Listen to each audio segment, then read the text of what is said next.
Hello everyone. The topic for today is classify rational numbers.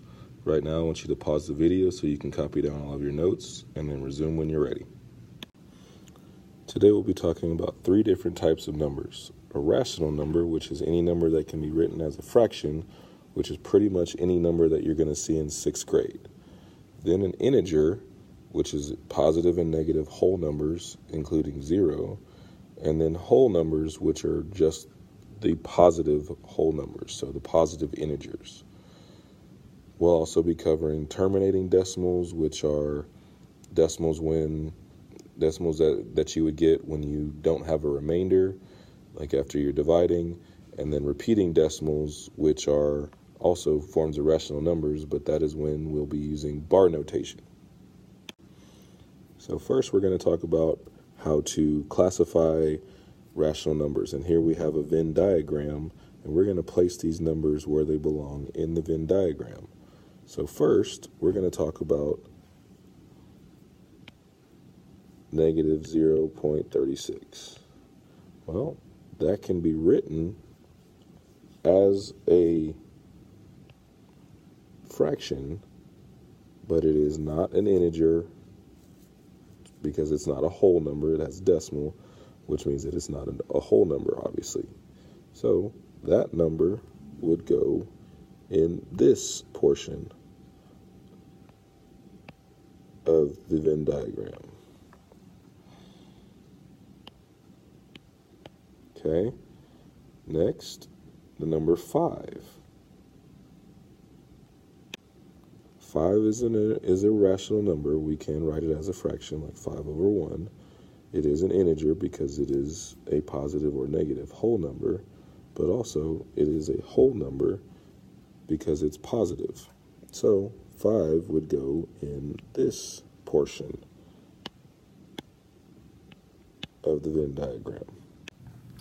2/9 is a rational number because it is already written as a fraction, so 2/9. It is not an integer because, again, it is not a whole number. It's a fraction. So that is going to go in this section of the Venn diagram. Negative 7 is a rational number. We could write that as a fraction. It is an integer because it does not have a decimal or a fraction attached to it.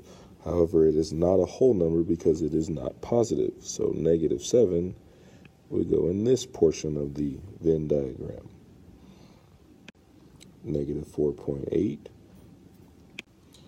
That has a decimal attached to it, so it automatically cannot be an integer or a whole number.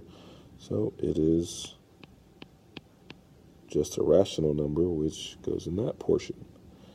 Negative 31.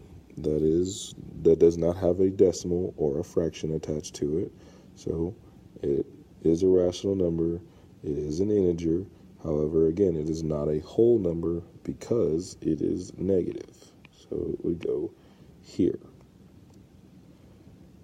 3/7, 3 over 7. Well, as a fraction, that's obviously 3/7. It cannot be an integer because it's not because it is a fraction. Okay, which means it can't be a whole number, so it is also a rational number, so it goes here. So let's talk a little bit about repeating decimals.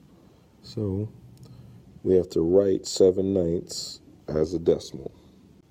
To do that, we are going to do our dividing. 7 divided by 9, add a decimal and a 0. 9 goes into 70. 6 times, 7 divided by 9. 9 goes into 77 times. And we get a remainder of 7. Add another 0, bring it down. 9 goes into 70, again, 7 times. We have a remainder of 7. So this is going to keep going on, and it's never going to end. So that is why it is called a repeating decimal, because it keeps going on, and it gives you the exact same remainder every single time. So to shorten that, we would write 0.7, because that's the number that's repeating, and then this is bar notation. That symbol means that it keeps going on forever in that exact pattern.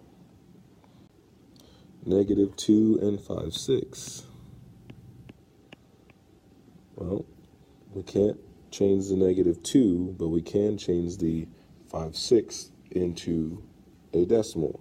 So 5 divided by 6, add a decimal and a 0, and we start dividing. 6 goes into 50 8 times. We get a remainder of 2, add a 0, bring it down. 6 goes into 20 3 times. We get another remainder of 2, add a 0, bring it down. And much like we had before, we're going to keep getting that same remainder. We keep getting 2 as our remainder, and we have 3's up on the top.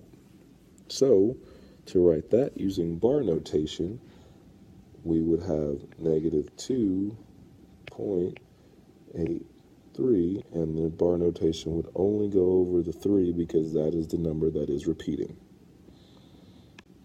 Lastly, just a bit of a review of the classifying the numbers. -8 is a rational number. However, because it is negative, it cannot be a whole number. So -8 would be considered an integer. -4/5, -4/5, that is just a rational number because it's not a whole number. It's a fraction. It's smaller than 1, or small, and so it's not a whole number. It's not an integer, and therefore not a whole number. -6.3 repeating, that is a rational number. We could write that as a fraction. However, because it has a decimal, it is not considered. -6.3 repeating is a rational number.